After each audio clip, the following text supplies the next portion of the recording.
Hello YouTube.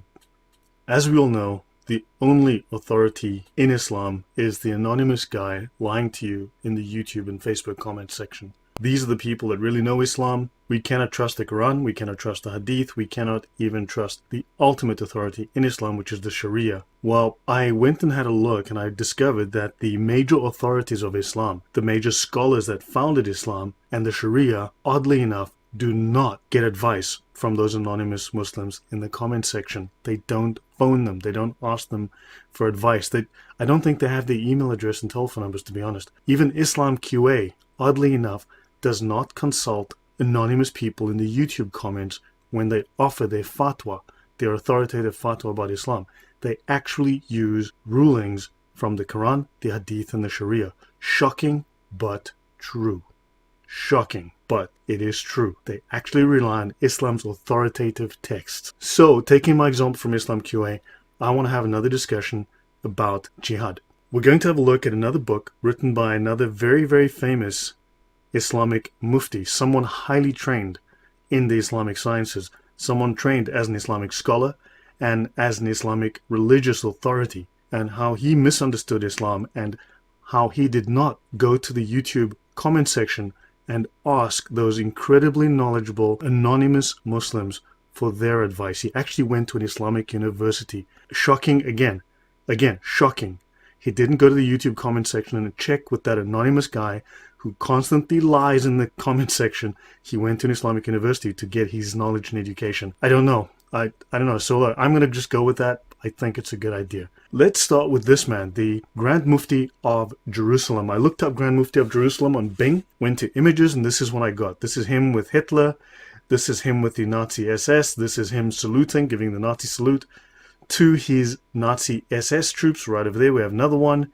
That's him checking the troops. That's him, I think, with Heinrich Himmler of the Nazi SS. That's him shaking hands with, oh, that looks like Adolf Hitler. This is him having tea with Adolf Hitler. This is him having, oh, that's Heinrich Himmler. Yeah, so this is the Grand Mufti of Jerusalem, who was a general in the Nazi SS. He volunteered for service with the Nazi SS, and he raised the largest Nazi SS division, called the Hanjar. This is them. This is the Islamic symbol and the sword of Islam, the sword of Muhammad. That's them, the Hanjar. You can see their symbol right there. So yes, they volunteered, they fought in Europe, they slaughtered Jews by the ton, and they also fought against the British and the Americans in North Africa. So he raised tens of thousands of Muslims to fight, and he also then urged them to fight against the West. So yeah, this is the fantastic example of an Islamic imam who somehow misunderstood Islam. Again. It's shocking. If YouTube had been around then, if the YouTube comment section had been around then, he could have then consulted with those Muslims who know everything about Islam in the comment section. They would have put him right immediately. But for some reason, he again studied at an Islamic university and got Islam completely wrong. Shocking, but true. So this is the 13th Waffen Mountain Division, and that's him over there.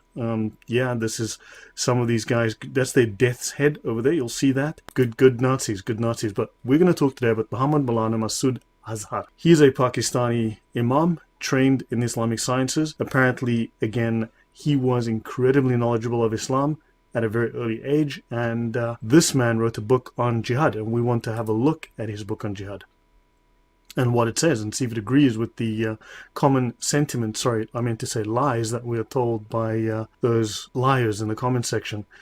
Obviously, missing terrorist, and he founded a group called the Jaish-e-Mohammed terrorist group. Hijacking, Jaish-e-Mohammed, Parliament attack, Mumbai attack, Pathankot attack, Pulwama attack, up to 2019. Busy guy, busy blowing things up, busy killing people. Maulana Masood Azhar, chief of Jaish-e-Mohammed, India's enemy #1. And yeah, there you go. So let's have a look at this man's book. Now that we've had just a cursory introduction to this man, let's have a look at his book, which might tell us more about him and about jihad. In this case, we're going to get, just as I showed you with Ibn Taymiyyah's book, which is based on the Sharia and conforms completely, as I showed, with the Sharia in terms of its definitions of jihad and its application of the doctrine of jihad. We're going to look at this and see if this differs in any way. And you'll find that this is identical. The book is called The Virtues of Jihad. I will leave a link in the description. Download a copy, read it for yourself. And we will discover that maybe jihad has nothing to do, or very little, if anything, with self-improvement, This man is talking about murder. And the murder here is of anyone who is not a Muslim. He references quite often the Kanzul Umal, which is a hadith collection which has not yet been formally translated into English to my knowledge, but he has translated a number of these verses and he uses them in English in this book. The subtitle is The Shortest Path to Paradise by Maulana Muhammad Masood Azhar. Let's have a look at the back cover. Who do the Kafirs fear? The hearts of the Kafirs are burning with hate and animosity for Islam, but they are frightened and scared stiff of the fundamentalists, the extremists. It says they're not scared of the Muslim leaders because they know that these leaders could be bought over a goblet of alcohol. But the Kafirs fear only the blasts of those bombs. Bombs used in Israel, bombs used in India, bombs which have shocked nations. And of course, the Kafir, that's non-Muslims, are afraid of those Muslim youths of Europe who openly stroll the streets of London and Paris wearing military clothing. They are scared of, and they speak here of the Mujahideen in Russia, and they are scared of those who raised the flag of the Jihad against the then Tsarist Russian Empire. So Jihad goes way back, even in the West. And also, they are disturbed with the thought of those unknown Mujahideen who forced the Americans to pack their bags from Somalia. They are frightened of those Muslim daughters, women of Jihad, who somehow transport weapons to the Mujahideen in Kashmir, Palestine, and Bosnia. I wonder why they wear those burqas and niqabs. Maybe they're hiding things in them. Who knows? You never know. All Kafirs fear the word of Jihad. It is our duty and responsibility to revive this forgotten obligation of Jihad. I'm going to read perhaps the first 10 pages of this so that we can get a solid understanding of, again, a second exegesis of Jihad, which complies entirely with the Quran, with the Sunnah, with the Tafsir, and especially with the Sharia. So we can see how the top scholars accurately represent that Jihad is violence, it is warfare, and it is a state of war, and it is all manner of warfare against non-Muslims to establish Islam. Yeah, and we non-Muslims simply have to comply. It is to force us to comply, it is to terrorize us until we submit to Islam. And we either pay the jizya as dhimmis, as third-class citizens or semi-slaves, and pay them tribute. We are killed, or, of course, with those non-Muslims who are not people of the book, they can convert or be killed. Allahu Akbar. Yeah, my God is bigger. Apparently, the proper word for greater in Islam is Kabir. That's what I read somewhere. And Akbar means greater. This refers to the pagan worship where they had the rocks, the stone idols. That's why there's a black stone idol in Mecca. And it is our God is bigger, as in we have the bigger rock. Our rock is bigger than your rock. We Muslims cannot renege in our responsibility and should make haste to join the army of Allah in the struggle to elevate Allah's word and the implementation of the Sharia. Should I call that the diarrhea from now on? Because it's, yeah, diarrhea. This book will provide sufficient information to motivate and urge the believers towards the obligation of jihad. The term obligation here is a legal term. It means a legal obligation upon the Muslims. Let's look through the index of the book, The Virtues of Jihad. There is no deed equivalent to jihad in Islam. The mujahid is the most superior Muslim, the most superior in devotion to Allah, wishing for children so that they may become mujahids in the cause of jihad. The reward of spying in jihad. I wonder if any Muslims are spying, if they're in government, perhaps spying for Allah. The purchasing of weapons for jihad. I thought you would be buying, I don't know, salads so that you overcome your compulsive eating. I thought it's about helping little old ladies across the street or things of that nature, but it seems that helping little old ladies could require weapons, driving. There's some dangerous drivers out there. You might need to blow up their cars or, put out landmines to slow them down a little bit so you can get that old lady across the street. You never know. You never know. Glad tidings of fighting against the Jews. In any book on jihad, disparagement of Jews, the discussion of Jews as evil is never far away. I should actually do a video about the very dim view that Islam takes of Jews and forces, that view is forced upon Muslims. It forces Muslims to hate Jews. They hate Christians too. They hate all non-Muslims, but they are taught to hate the Jews especially. It discusses the order to fight and to take a pledge of allegiance for death. Yeah, way to go. Islam, religion of peace, taking pledges for death.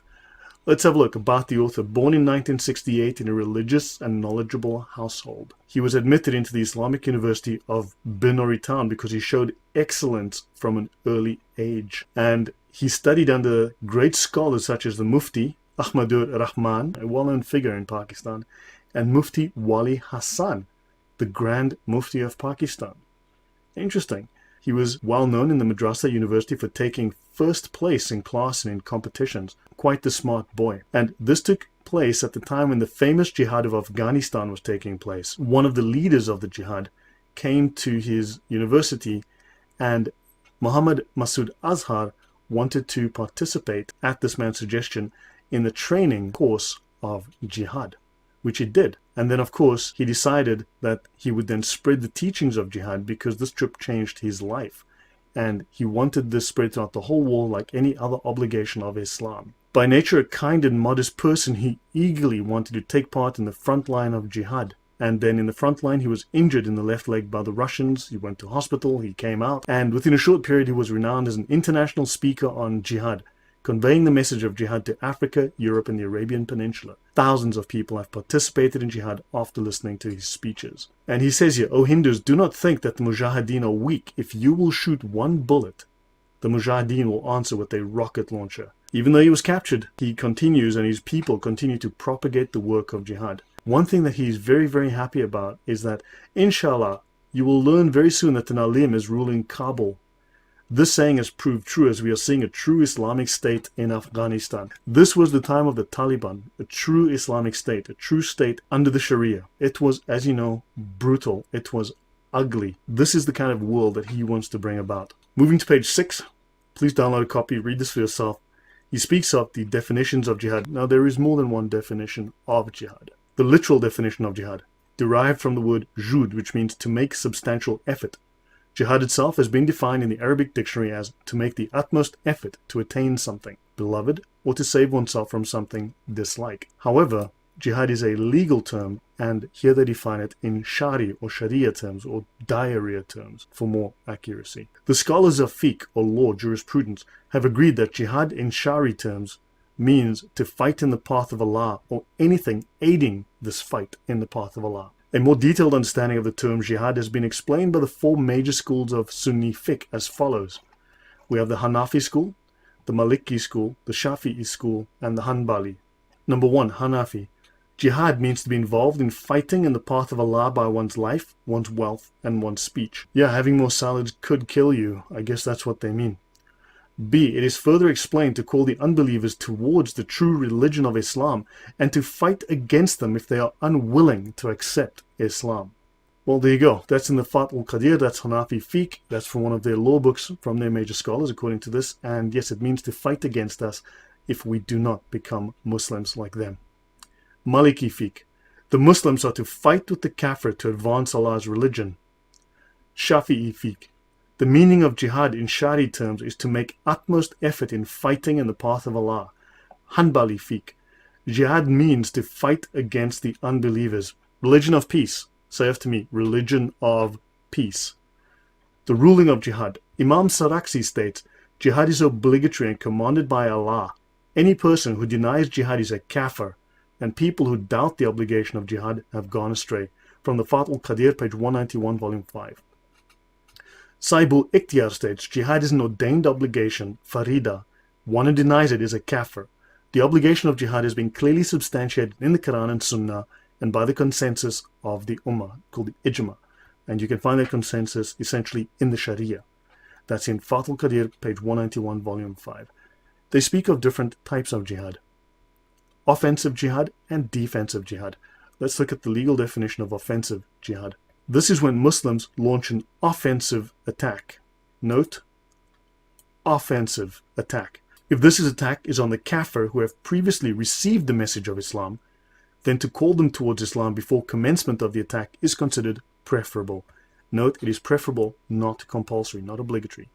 If the message of Islam has not reached them, then the kafir will be invited towards Islam. If they reject the true faith, then they will have to pay the jizya, the kufr tax. If they refuse to submit to the payment of jizya, then the Muslims are to fight against them. Let's look at Quran 9:29. Fight against those who have been given the scripture, who believe not in Allah nor the last day, until they pay the tribute readily, being brought low. Fight those who do not believe in Allah and who do not adopt the religion of truth. Fight until they give the jizya willingly while they are humbled. Fight those who believe not in Allah nor the last day, nor acknowledge the religion of truth, even if they are people of the book, that's Jews and Christians, until they pay the jizya with willing submission and feel themselves subdued. That is in the Quran. That is verse 929. And what you're seeing here is entirely in keeping with the Sharia definition of jihad. And this is an exegesis from one of the major scholars, modern scholars of Islam. This is entirely accurate. To read that verse literally is correct. The people on Facebook, the people in the YouTube comments, they're simply either misled or they're just plain out lying. This is the correct definition of Islam. So the offensive jihad is fard kifaya. It is a communal obligation. It is compulsory upon the entire community of Islam. A certain number of them have to ensure that the kuffar remain terrorized. Thus, the message of Islam can be conveyed without obstructions. If one group of Muslims fulfills this obligation, then it will be sufficient on behalf of all Muslims. But if no Muslims fulfill this obligation of jihad against the kafir, then everyone is considered sinful. Once again, this completely complies with every single authoritative reference that I've provided so far in all of the work that I've done. Every single Sharia manual, every single major scholarly work. This one is no different. I'm going to stop here. Thank you for your time. Please do support us. Links in the description. Like, share, subscribe, pass the word around. If you have questions or comments, please put those below in the comment section. Download the books, read them for yourselves, share them, learn from them. Learn how you're being lied to and deceived by scholars, by major news organizations, by just people in the comment section, and by quote-unquote atheists, Islamic atheists, quote-unquote Christians, Islamic Christians, quote-unquote peaceful Muslims, just liars, the lot of them, right? And they can no longer claim to be mistaken or uninformed because they've been informed. The information is there for them to use. They should read their own Sharia manuals. The rest are simply just lying to you. They want you to be unprepared while these people are actually making effort, because jihad is not just about kinetic warfare. It is all forms of warfare, from spying to political intrigue and more. Anyway, thank you very much for your time. Hope you enjoyed this. See you next time.